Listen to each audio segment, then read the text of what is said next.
Good morning everyone. बच्चों, पिछले video में आपने आपकी पाठ्यपुस्तक की पार्ट 2 3 सवाल कहानी पढ़ी और उसके प्रश्न उत्तर लिखे थे। इस वीडियो में आपको उस पाठ के बुक एक्सरसाइज दिए जा रहे हैं। बच्चों, इस कहानी के अंतर्गत आपने पढ़ा कि किस प्रकार साधु ने राजा के 3 प्रश्नों के उत्तर दिए और राजा कैसे संतुष्ट होकर अपने महल चला गया। राजा के 3 सवाल थे। किसी भी काम को करने का सबसे सही समय कौन सा है, किसकी बात सुननी चाहिए, और तीसरा सवाल था कि सबसे ज़रूरी काम कौन सा है। तो बच्चों, साधु ने राजा को अपने उसके प्रश्नों के उत्तर इस प्रकार दिए। सबसे महत्वपूर्ण काम वही है जो वर्तमान में आपके सामने है।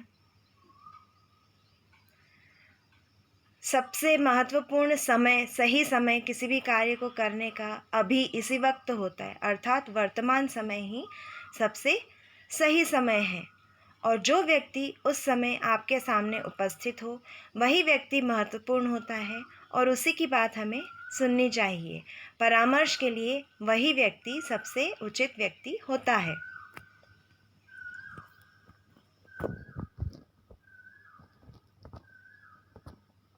तो अब बुक एक्सरसाइज करते हैं। प्रश्न उत्तर आपको पिछले वीडियो में दे दिए गए थे। उम्मीद करती हूँ कि आपने लिख लिए होंगे। बुक एक्सरसाइज का लिखित प्रश्न नंबर 1। संकेत गद्यांश को पाठ में ध्यानपूर्वक पढ़कर दिए गए प्रश्नों के लिए उचित विकल्प में सही का निशान लगाइए। बच्चों, एक गद्यांश आपको आपके पाठ से दिया गया है, इसे आपको पढ़ना है और उससे जुड़े कुछ प्रश्न आपको दिए गए हैं, उसके सही उत्तर पर आपको निशान लगाना है।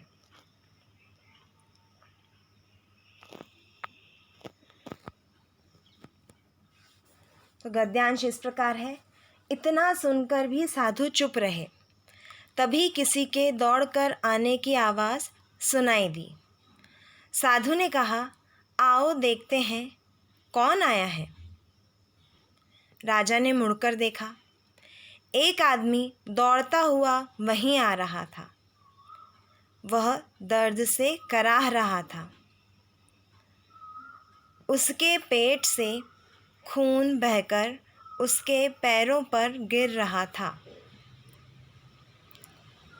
राजा के पास आकर वह कुछ बुदबुदाया, फिर बेहोश हो गया।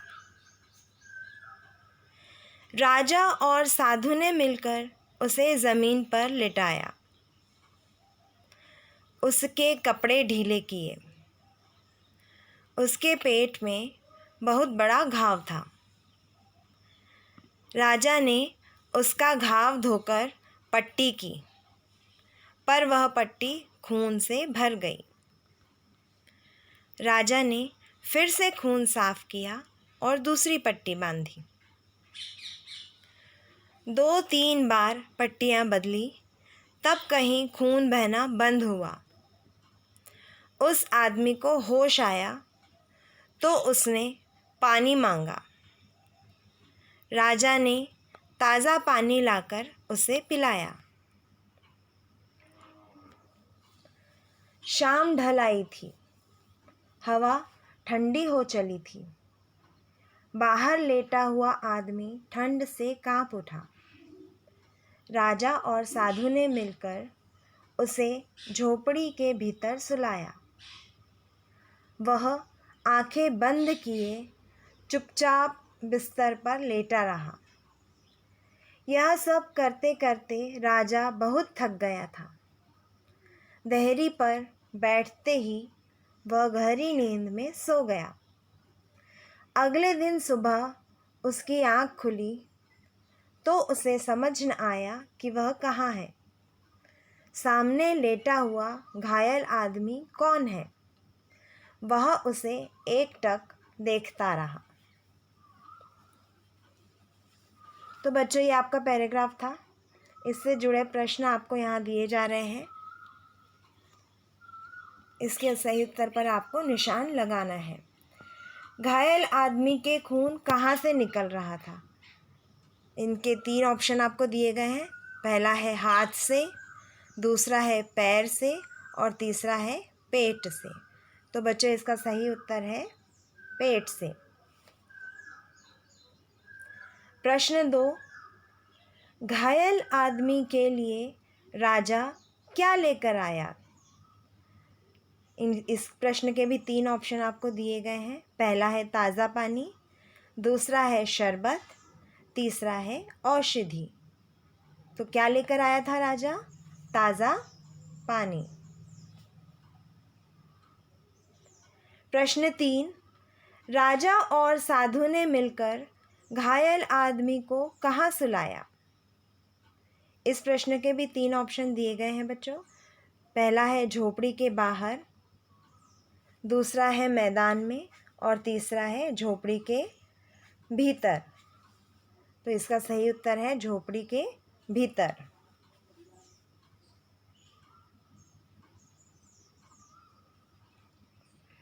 तो इस प्रकार से ये पहला प्रश्न आपका लिखित का पूर्ण हुआ।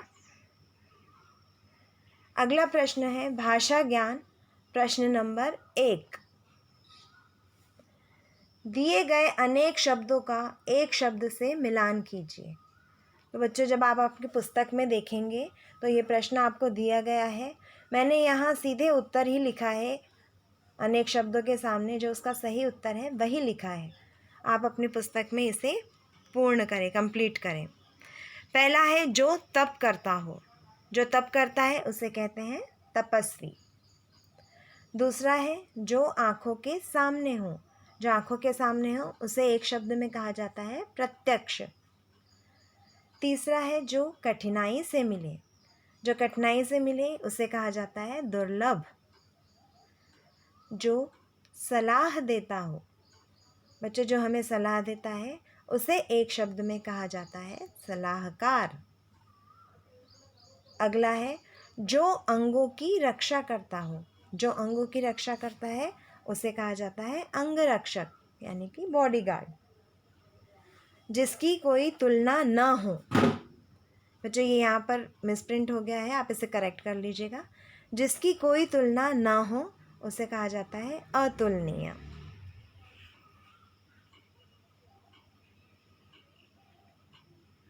भाषा ज्ञान प्रश्न नंबर 2।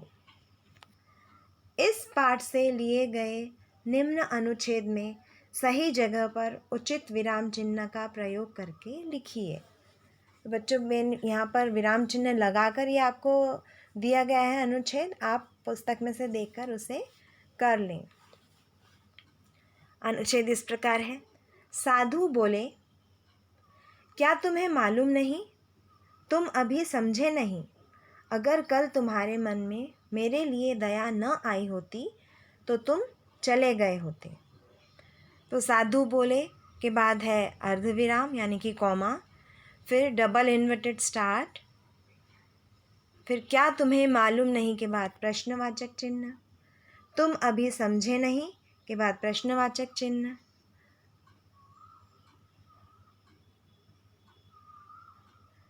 अगर कल तुम्हारे मन में मेरे लिए दया न आई होती अर्धविराम यानी कि कॉमा, तो तुम चले गए होते पूर्ण विराम। तुमने ये क्यारियाँ तैयार न की होती। इस वाक्य के बाद पूर्ण विराम। राह में यह आदमी तुम पर हमला करता पूर्ण विराम। मेरे पास न रुकने के लिए तुम पछताते पूर्ण विराम। जब तुम क्यारियाँ तैयार कर रहे थे कॉमा, वही सबसे सही समय था। तब सबसे महत्व का आदमी मैं था पूर्ण विराम। उस समय मेरा काम सबसे ज़रूरी काम था पूर्ण विराम। जब वह आदमी दौड़कर हमारे पास आया और हमने उसकी मरहम पट्टी की कॉमा, वही सबसे सही समय था पूर्ण विराम। अगर तुम उसकी मरहम पट्टी न करते अर्धविराम यानी कि कॉमा, तो वह मर गया होता। इसलिए उस समय वही सबसे महत्व का आदमी था। तुमने उसके लिए जो भी किया उस समय वही तुम्हारा सबसे ज़रूरी काम था। तो वह मर गया होता, पूर्ण विराम, इसलिए उस समय वही सबसे महत्व का आदमी था, पूर्ण विराम। तुमने उसके लिए जो भी किया उस समय वही तुम्हारा सबसे ज़रूरी काम था, पूर्ण विराम और डबल इन्वर्टेड क्लोज। भाषा ज्ञान प्रश्न नंबर 3। दिए गए वाक्यों में गलत विराम चिन्हों का प्रयोग हुआ है। आप सही विराम चिन्ह लगाकर वाक्य लिखिए। पहला है, तीसरा सवाल था कि सबसे ज़रूरी काम कौन सा है? प्रश्नवाचक चिन्ह, कौन सा में डैश आएगा बीच में और प्रश्नवाचक चिन्ह। दूसरा है, डुगडुगी पिटते ही दूर दूर से लोग राजा के पास आने लगे। दूर दूर के बीच में डैश और लगे के बाद पूर्ण विराम। तीसरा है, वह बोला, कॉमा, डबल इन्वर्टेड स्टार्ट, आप कुदाल मुझे दे दीजिए, पूर्ण विराम इन्वर्टेड क्लोज। चौथा वाक्य है, राजन, राजन के बाद कॉमा, तुम्हें तुम्हारे सवालों के जवाब मिल चुके हैं, पूर्ण विराम। पांचवा वाक्य है, साधु ने कहा, कॉमा, डबल इन्वर्टेड स्टार्ट, आओ देखते हैं, कॉमा, कौन आया है, प्रश्नवाचक चिन्ह इन्वर्टेड क्लोज।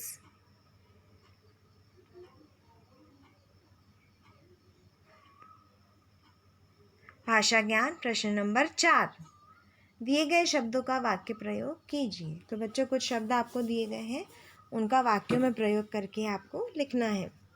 पहला शब्द है दान धर्म। तो इसका वाक्य इस प्रकार है, राजा दान धर्म के कार्य में लगे रहते थे। दूसरा है ज्ञान विज्ञान। इसका वाक्य है, इंटरनेट से हमें ज्ञान विज्ञान की जानकारी हासिल होती है। तीसरा है मरहम पट्टी। राजा ने घायल व्यक्ति की मरहम पट्टी की। चौथा है सवाल जवाब। पुलिस ने एक चोरी के मामले में रमेश से सवाल जवाब किए। तो बच्चों, ये था आपका भाषा ज्ञान का प्रश्न। अब आपको एक गृह कार्य दिया जा रहा है। भाषा ज्ञान और लिखित के जितने भी प्रश्न हैं वो आपको अपनी पुस्तक में करने हैं, बुक एक्सरसाइज कंप्लीट करनी है, कॉपी में नहीं करना है। और ये जो गृह कार्य होमवर्क वाला क्वेश्चन दिया जा रहा है, ये आपको अपनी होमवर्क कॉपी में करना है। तो बच्चों, गृह कार्य का प्रश्न इस प्रकार है, अपने शत्रु की ओर मित्रता का हाथ बढ़ाकर हम खुशी खुशी अपना जीवन जी सकते हैं। इस पंक्ति के मूल्य को ध्यान में रखते हुए लिखिए कि यदि आप किसी को अपना शत्रु मानते हैं तो क्या आपने कभी मुश्किल समय में उसकी या उसने आपकी सहायता की है? यदि हाँ, तो कैसे, और ऐसा करने के बाद आपको कैसा अनुभव हुआ? तो बच्चों, इस प्रश्न में आपको ये पंक्ति दी गई है कि अपने शत्रु की ओर मित्रता का हाथ बढ़ाकर हम खुशी खुशी अपना जीवन जी सकते हैं। अर्थात हम जिसे अपना शत्रु मानते हैं, जिससे हमारी बात नहीं बनती, उसकी ओर भी मित्रता का हाथ बढ़ाने के बाद, उसको भी अपना मित्र बनाने के बाद हम खुशी से अपना जीवन जी सकते हैं। क्या आपके जीवन में कभी ऐसा हुआ है कि यदि आप किसी को अपना शत्रु मानते हैं तो शत्रुता होने के बावजूद भी आपने किसी मुसीबत में या मुश्किल समय में आपने उसकी सहायता की है, या उस व्यक्ति ने आपकी सहायता की है? यदि हुआ है तो कैसे, और ऐसा करने के बाद, उसकी सहायता करने के बाद, उससे मित्रता करने के बाद आपका अनुभव कैसा रहा, यह आपको अपने शब्दों में होमवर्क कॉपी में लिखना है। तो बच्चा, आज के लिए इतना ही। अगले वीडियो में आप अगला पाठ पढ़ेंगे। Thank you.